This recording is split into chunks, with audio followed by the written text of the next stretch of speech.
Mesdames, Messieurs, nous sommes de retour avec Franz Voltaire, Chalmers Larousse, Jean-Emmanuel Pierre, Thilou Jean-Paul, et bientôt nous aurons Rorom, et Rorom est là, Rorom Chantal est là, et puis Asma Hurtelou, faut pas l'oublier, elle est censée jouer le rôle de modératrice, mesdames, messieurs.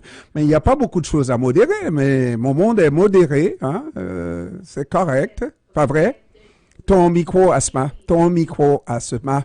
Oui, ton micro n'est pas... Ah, mais c'est de ma faute. C'est toi, là. C'est de ma faute. C'est de ma faute. Parce que vous êtes discipliné et vous me rendez la tâche facile. Malgré que vous soyez tous des hommes. Voilà. Alors, on va laisser à professeur Chantal le soin de rentrer dans la chose avant de lui donner la parole. Mais tout à l'heure, oui, on était sur cette lancée par rapport au propos de Dr Larose qui parlait un peu de violence, je dirais, naturelle chez l'Haïtien. Oui, j'ai fait la référence à la guerre de l'indépendance, une guerre vraiment. Mais quand on me parle de Kako, est-ce que le professeur faisait référence à Kako ou en tout cas à d'autres groupes, les marrons dont parlait le professeur Larose? C'était un réflexe, c'était normal face à la situation des gens qui voulaient rester en vie et donc ont trouvé une façon de rester en vie, n'est-ce pas, de faire le marronnage et tout ça, etc. Par rapport à Duvalier qui a pris le pouvoir en 57, n'est-ce pas, et qui a instauré un régime de fer avec la violence, tout ça là, et c'est parce qu'il voulait, et c'était une action politique, n'est-ce pas, il voulait occuper le pouvoir, il a fait la dictature. Mais les bandits aujourd'hui, est-ce que je peux voir dans l'action de ces bandits-là, de manière incontrôlée, vraiment aveuglement, ils tuent, pillent, violent, et moi, je ne ferai jamais de correspondance, je ne vois pas de correspondance avec des gens, des barons de la drogue en Amérique latine, qui, pour la plupart, se faisaient des amis dans les communautés dans lesquelles ils évoluent, hein, qui payaient, qui aidaient les familles, etc., etc. Par rapport à ces bandits-là, est-ce que moi, j'aurais tendance à avoir une quelconque relation dans ces situations-là? J'ai beaucoup de misère, docteur Larose. Vous savez tout le respect que j'ai pour vous, mon docteur. Docteur Larose. On va donner la parole à Thilou. Thilou. Comment ça va, Thilou? Ça va, merci, mais là, je n'ai pas grand-chose à ajouter. Je partage les inquiétudes, comme je l'ai dit, de Jean Pierre. Je poserai seulement la question, même par rapport à la réelle politique, est-ce qu'il ne faudrait pas à ce gouvernement de transition, en tout cas à ceux qui sont en négociation, est-ce qu'il ne leur faudrait pas tenir compte de ce qu'en penserait la population elle-même? Est-ce que la population ne les verrait pas comme des gens qui s'associent aux bandits, qui protègent les bandits? Et puis, le narratif qu'on a déjà entendu pourrait revenir. C'était des gens qui étaient déjà associés aux bandits et puis qui cherchent tout simplement à protéger leurs anciens, ou en tout cas leurs camarades. Est-ce que ce ne serait pas ça? Est-ce qu'il ne faut pas tenir compte de ça aussi? Ce n'est pas, je pense, une proposition qu'on peut faire juste en se disant qu'on ne peut faire que ça parce que ça risque de ne pas passer non plus dans la population. Je vous trouve tellement succulent, Thilou, comme ça se peut pas, parce que, moi qu'on me dise que des gens qui auraient bénéficié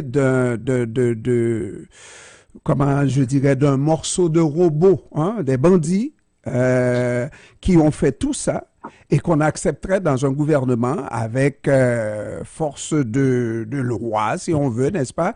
Et est-ce qu'on s'arrêterait là? Est-ce qu'il n'y aurait pas d'autres coups à vouloir faire la même chose?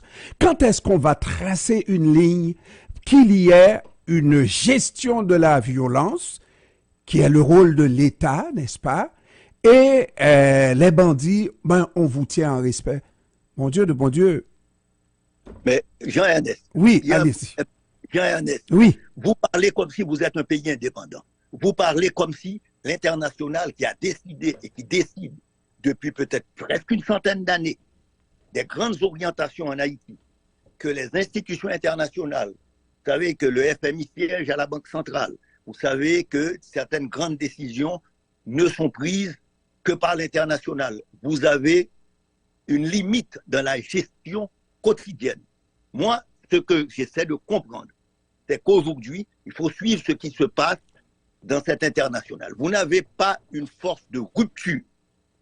Je ne dis pas qu'elle ne pourrait pas émerger, mais vous n'avez pas une force de rupture. Moi, mon analyse me dit que ce qui va se passer, et on peut le suivre, je peux me tromper, ce qui va se passer, c'est une décision qui va et qui est déjà en cours au département d'État et avec des négociations avec la CARICOM comme figure externe, de proposer ce qu'on appellerait une transition politique qui va essayer une formule inédite, parce que ce n'est pas une formule inscrite dans la Constitution, ce n'est pas une formule traditionnelle. Regardez que dans le passé, et le passé, je dirais d'il y a 50 ans, quand il y a eu des négociations pour sortir d'une crise politique en 57, on a tenté ce qu'on appellerait à la fois une solution constitutionnelle avec un président de la Cour de cassation, on a tenté qui a échoué avec Neumou Pierre-Louis, on a tenté une tentative avec le juge Sylvain, et on était arrivé au collégial qui a échoué tout aussi bien, jusqu'à arriver à une présidence provisoire de Daniel Fignolet pour aboutir à l'élection de François Duvalier. Bon, maintenant, quelles sont ces forces qui existent au niveau politique? Vous savez, d'abord, il y a, quand on parle de l'international, on parle évidemment des États-Unis d'Amérique du Nord. Il y a des négociations qui sont faites aujourd'hui même, avec le Canada, la France, pour essayer de voir à cette solution. La solution, à mon avis, qui va être proposée, et ça va être une sorte de conseil constitutionnel, enfin, un conseil de gouvernement, conseil présidentiel, le nom, ça va changer. Rappelez-vous ce qui s'est passé à la chute de Jean-Bertrand Aristide en 2004.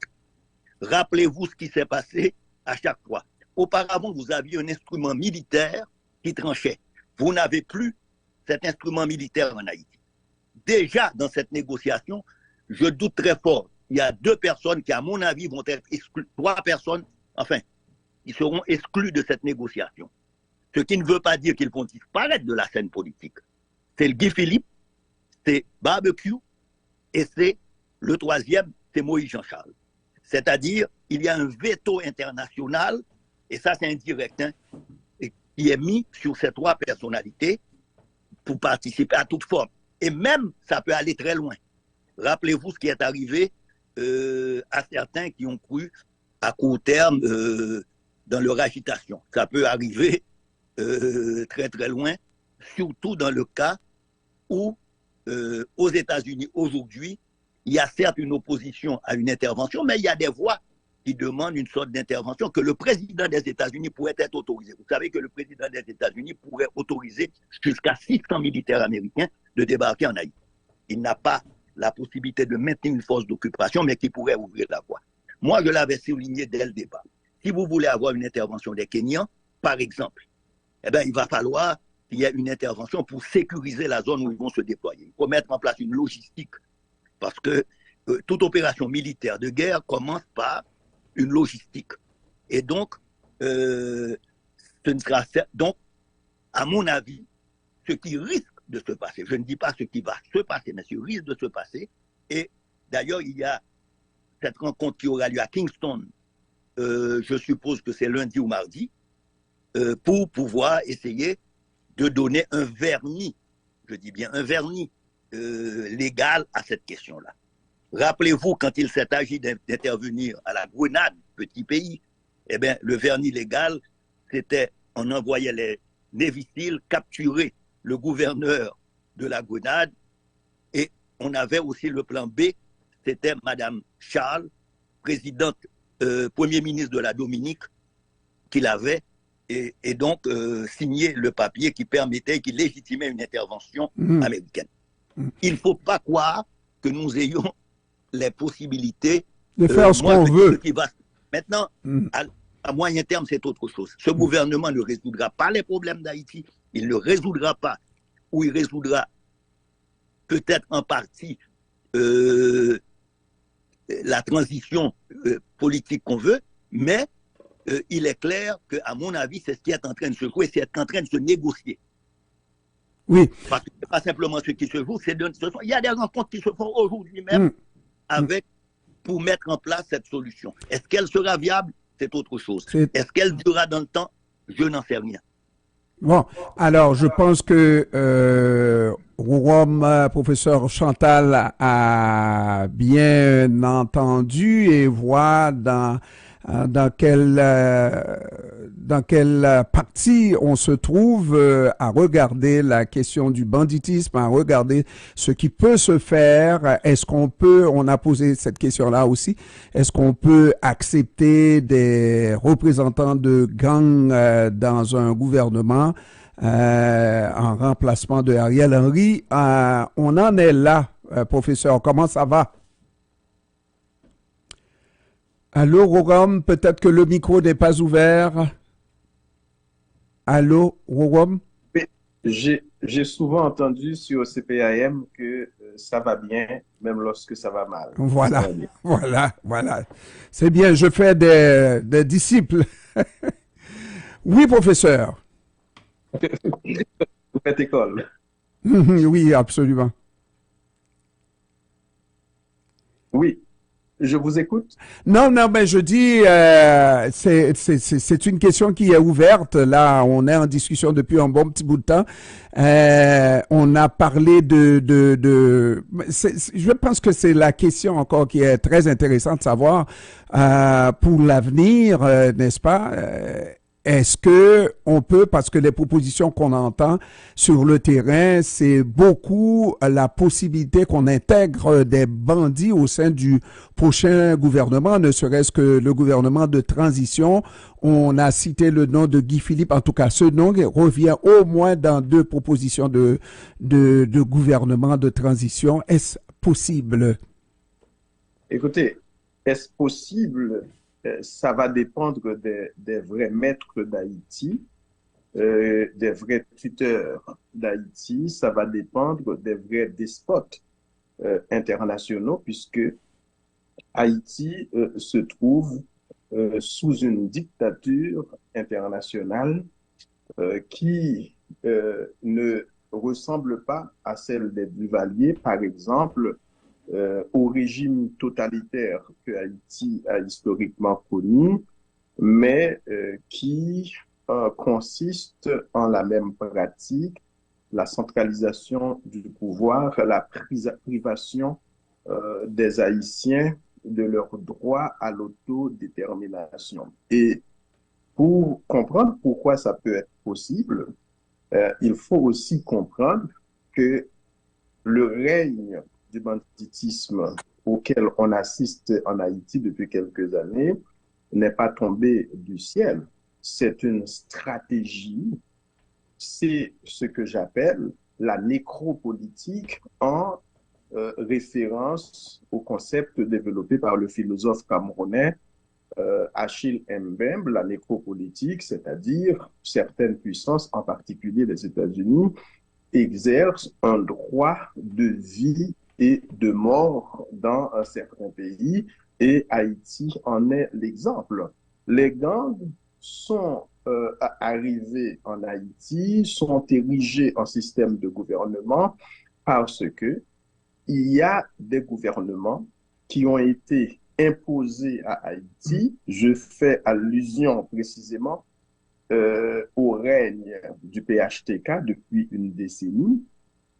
Ces gouvernements étaient sans légitimité populaire, étaient coupables de dérives autoritaires, étaient aussi coupables de graves actions de détournement de fonds qui avaient, bien entendu, courroucer le peuple haïtien. À partir de ce moment, la population haïtienne, des franges considérables, notamment à partir de 2018, ont commencé à se manifester pour arriver non seulement au renversement de ces gouvernements, mais aussi pour exiger, réclamer justice pour les gens qui ont été tués, massacrés à la Saline.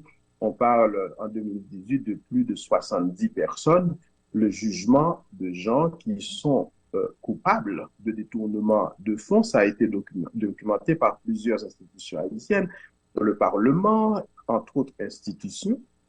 Et donc, le jugement de ces gens pour des détournements graves dans un pays qui vit de la charité internationale. Et or, étant donné que ces gens qui sont coupables sont aussi des courtiers de l'international, Joseph Michel Martelly, mais pas seulement lui, bien entendu, selon mes informations, des représentants de la communauté internationale ont recommandé la banditisation du pays en donc donnant des armes à leurs partisans. Donc, on se rappelle aussi qu'un responsable de l'ONU, Madame Niger Lalim, l'envoyée spéciale de l'ONU, américaine de son État, a été jusqu'à l'ONU pour louanger l'initiative du chef de gang Jimmy Cherizier, alias Barbecue, qui consistait à fédérer les gangs G9, donc le regroupement de 9 gangs de la région métropolitaine. Donc vous voyez bien que j'en viens maintenant à la question que vous m'avez posée. Les gangs participent de la stratégie du chaos de l'international. Il faut qu'on le comprenne très très bien, 2 projets en Haïti. D'un côté, il y a un projet décolonial émanant de franges considérables de la société civile haïtienne, notamment cristallisé dans l'accord dit de Montana, qui consiste à permettre aux Haïtiens d'exercer leur droit à l'autodétermination en mettant en place des institutions légitimes, car le problème, c'est aussi un problème d'institutions qui manquent, celles qui existent ne fonctionnent pas, et de l'autre côté, il y a un projet de la communauté internationale, bien entendu supporté par certaines franges conservatrices de la population haïtienne, de l'oligarchie, qui vise à déployer une force internationale, à organiser dans l'urgence des élections pour que, comme en 2010, on puisse donner le pouvoir à une élite d'hostiles, comme ce fut le cas encore une fois en 2010. Et donc, devant la résistance de secteurs démocratiques en Haïti, leur opposition à ce projet, qui est perçu du premier projet, du projet décolonial, qui est perçu par la communauté internationale comme une menace au statu quo, au maintien de l'ordre qui est en place, et donc, ce projet a été boycotté. La communauté internationale, je l'ai dit 40 fois sur CPAM, n'aurait pas hésité à laisser les gangs, les bandits, prendre le contrôle de la situation en Haïti pour justifier le déploiement de cette force qui ne viendra pas aider à rétablir l'ordre comme on le prétend, mais qui va permettre aux États-Unis et aux alliés américains de reprendre le contrôle de la situation. C'est pourquoi, malgré tous les développements qui se sont produits en Haïti, allant dans le sens d'une aggravation extrême de la situation, et au moment même où les Américains et les autres pays occidentaux sont en train de dépenser des milliards de dollars dans la défense de l'Ukraine, et alors même que l'ONU a dit que Haïti vivait une situation encore pire que celle de l'Ukraine, on n'a jamais trouvé bon de donner à la police nationale les moindres outils, les moindres moyens capables de lui permettre de donner une réponse adéquate aux gangs. on a laissé pourrir, se détériorer la situation parce que on veut une justification. On est rendu là aujourd'hui et ça ne m'étonnerait pas qu'on propose aujourd'hui que certains acteurs soient là, puisque Madame Lalim a trouvé que c'était légitime pour Barbecue de former une fédération, mais vous avez la preuve que les gangs sont un bras légitime de cette dictature internationale. Bien entendu, il faut que la population haïtienne se lève, s'y oppose, dénonce cette stratégie pour ce qu'elle est, c'est-à-dire une stratégie raciste, méprisante pour le peuple haïtien, une insulte à l'intelligence des Haïtiens et à la dignité humaine, même à la dignité des Haïtiens. Alors, ce que nous allons faire, parce que je regarde l'heure qui avance assez rapidement, c'est la dernière heure, on va se demander quel avenir pour Haïti. Parce qu'on vous a écouté, et surtout le discours de mon professeur dernier, Rorom Chantal, on semble, et nous le faisons souvent, comprendre que tout le malheur d'Haïti nous vient des bandits extérieurs, des grands bandits, des nations qui se présentent comme des nations amies, mais qui sont exactement ce qu'on dit avec des amis, comme ça on n'a pas besoin d'ennemis, hein, mais les ennemis d'Haïti. Est-ce qu'il y a une part de responsabilité des Haïtiens aussi, là, dans tout ce qui se passe en Haïti? On a dit que c'est un pays qui a toujours connu, au début, hein, avec mon professeur que j'aime beaucoup, Chalmers Larose, et c'est vrai, puisque l'indépendance d'Haïti est basée sur la violence.